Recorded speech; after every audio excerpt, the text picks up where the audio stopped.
வணக்கம். செல்வகுமாரின் ரகசா புயல் குறித்த சில தகவல்கள். நாம் ஏற்கனவே ஒரு 10 நாளாகவே ரகசா புயலத்தை அறிவித்துக் கொண்டே இருந்தோம். எச்சரிக்கை எச்சரிக்கை எச்சரிக்கை என்று அறிவித்துக் கொண்டே இருந்தோம். என்னென்ன முன்னெச்சரிக்கை சொல்லியிருந்தோம்? குறிப்பாக இப்பொழுது வந்து கொண்டிருக்கக்கூடிய வீடியோலாம் பார்த்தீங்கன்னா பல்வேறு ஊடகங்களில் தாய்வானில் வெள்ளப்பெருக்கு, பிலிப்பைன்ஸில் வெள்ளப்பெருக்குன்னு தான் போட்டுட்டு இருக்காங்க.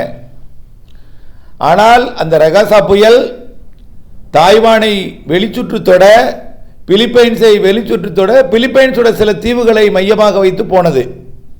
ஆனால் அந்த பிலிப்பைன்ஸில் இருந்த தீவுகளில் மக்கள் தொகை அதிகம் இல்லை, சுற்றுலாத்தலம். வெளிச்சுற்று தொட்டத்துக்கே தாய்லாந்தில் இவ்வளோ வெள்ளம்னா அப்போ புயல் கரை கடந்தக்கூடிய சீனா எப்படி இருக்குன்னு பாருங்க. இன்னும் தகவல் வரல.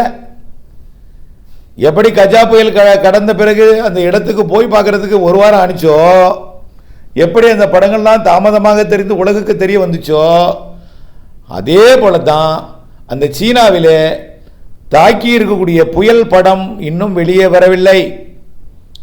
இப்போ வந்து கொண்டிருக்கிறது எல்லாமே தாய்வானும் பிலிப்பைன்ஸும் வந்துட்டு இருக்கு. இருந்த போதிலும் நாம் இதில் இணைச்சிட்டு இருக்கக்கூடிய சில வீடியோக்கள் ஹாங்காங்கில் அடித்த காற்று. ஹாங்காங்கில் நேரடியாக அடிக்கலை. புயல் மையம் 150 கிலோமீட்டர் தொலைவில் இருக்க, இன்னும் ஒரு 100 கிலோமீட்டர் தொலைவு வெளிச்சுற்று மட்டும்தான் ஹாங்காங்கில் போணுச்சு. ஆனால் புயல் கரை கடந்த இடம் முழுமையான ஹாங்காங்கிற்கு மேற்கு புற சீனா பகுதி. ஆகவே ஹாங்காங்கிலிருந்து வந்த காற்றை பார்த்தீங்கன்னா அவ்வளோ மோசமாக இருக்குது. ஹாங்காங்கில் 250 தான் அடிச்சிச்சு, 220 தான் அடிச்சிச்சு. கடலோரத்தில் அலை நாம் 7 மீட்டர் 7ன்னு சொன்னோம். அப்படியே அந்த செய்தி ஊடகத்தில் 7 மீட்டர் என்று தெரிவிக்கிறாங்க. அதை நம்ம போட முடியாது. இதில் எடுத்து இதை உங்களுடைய சாட்சிக்கு எடுத்து இதில் பதியவிட முடியாது. காரணம், அங்கே உள்ள ஊடக செய்தி நம்ம போட முடியாது. 7 மீட்டர் உயரம் அலை எழுந்ததாகவும் சுனாமி போல பார்த்தீங்களா, அதுவும் சொல்லியிருப்பாங்க படத்தில் சிலத்தில். சுனாமி போல் நுழையும் ஒரு, அதாவது எப்படி நிலநடுக்கம் ஏற்பட்டு சுனாமிக்கு முன்னெச்சரிக்கை கொடுக்குறாங்களோ இதுக்கு அந்த சுனாமி முன்னெச்சரிக்கை கொடுக்கணும் அப்படின்னு சொன்னேன். கடுமையாக 7 மீட்டர் உயரத்திற்கு அலை எழுந்து கடலோர கடல் நீர், நல்ல வேளை சில இடங்களில் மழை இருந்துச்சு, அதனால ரொம்ப தூரம் போகலை. 7 மீட்டர் உழைந்து ஆறுகளில் வெள்ளப்பெருக்கு ஏற்படுத்தியிருக்க கடல் நுழைஞ்சி.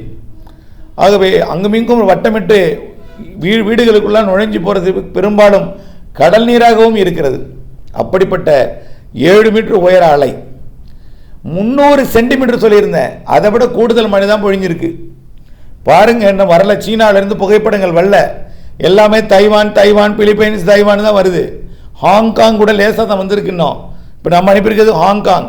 ஹாங்காங்கை விட சீனாவோட ஹாங்காங் கிழக்கு பகுதி மிக மோசமாக பாதிக்கப்பட்டிருக்கிறது. அதோட படங்கள் வந்தால் தான் தெரியும் நாளைக்கு. இப்போ தான் செயலிழந்து கொண்டிருக்கு. நேற்று முன்தின மாலை கரைக்கடை தொடங்கியது. சீன கடற்கரையை தொட்டது நேற்று முன்தின மாலை. இப்போ தான் அந்த வியட்நாம் எல்லையோரத்தில் போய் மழை பொழிவை கொடுத்து செயலிழந்துட்டு இருக்கு. இப்போ தான் ஆக 24 மணி நேரத்துக்கு மேலே காத்தடிச்சிச்சு. இப்போ மழையை கொடுத்து கொண்டிருக்கு. செயலிழந்து ஒரு காற்றழுத்த தாழ்வு, அதாவது வெல்மார்க் லோ ப்ரெஷரா, தீவிர தாழ்வு பகுதியாக மழை பொழிவை கொடுத்துட்டு இருக்கு. ரொம்ப கடன்னு செயலிழந்துருச்சு.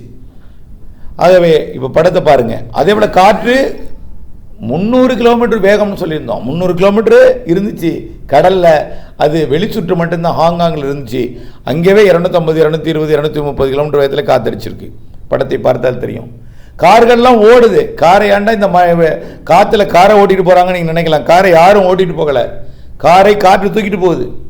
காற்று அதுவாக நகர்த்திட்டு போகுது. கார் மிதந்து போகுது. ஆம்புலன்ஸ் கூட மிதந்து போகுது. மிக பலர் மிக சொல்லலாம் துயரத்தில் இருக்காங்க, ரொம்ப கஷ்டத்தில் இருக்காங்க. இருந்தாலும் அவர்கள் மீண்டும் வந்து விடுவார்கள். ஏன்னா ஒரு வல்லரசான ஒரு நாடாக இருக்கிற, ஒரு வசதி படைத்த நாடாக இருக்கிறதுனால வந்துடுவாங்க. இருந்தாலும் கஷ்டம், இப்பொழுதைக்கு கஷ்டம்தான் அவர்களுக்கு. இருந்தாலும் அந்த படங்களை இதோடு இணைத்திருக்கேன், அதை பாருங்கள். இப்படி எதிர்காலத்தில் இப்படிப்பட்ட நிகழ்வெல்லாம் கடலில் இருக்கத்தான் செய்யும். இது இப்போ போயிட்டு அடுத்து இன்னொன்று வருதுங்க. வியட்நாமுக்கு அதே வழித்தடத்தில் வருது. ஹாங்காங்குக்கு தெற்கு புறமாக, இதை இப்போ கரை கடந்துக்கூடிய பகுதிக்கு தெற்கு புறமாக இந்த இடத்துக்கு எந்த பாதிப்பும் கொடுக்காம வியட்நாமுக்கு வருது. அடுத்தது வருது. அந்த புயல் படத்தை கூட காலையில் படம் போட்டுருந்த 2வது புயல் வருது. இப்படி அடுத்தடுத்த நிகழ்வுகள் வரும்பொழுது அது செயலிழந்து வங்கக்கடலுக்கும் அக்டோபர், நவம்பர், டிசம்பர், ஜனவரியில் வரும் என்பது தான் நம்முடைய ஆய்வறிக்கை என்பதை தெரியப்படுத்த விரும்புகிறேன். தொடர்ந்து இணைந்திருங்கள் அப்டேட்ஸுடன். இதோ அந்த படங்கள் இதோடு இணைக்கப்பட்டிருக்கு, பாருங்கள். நன்றி.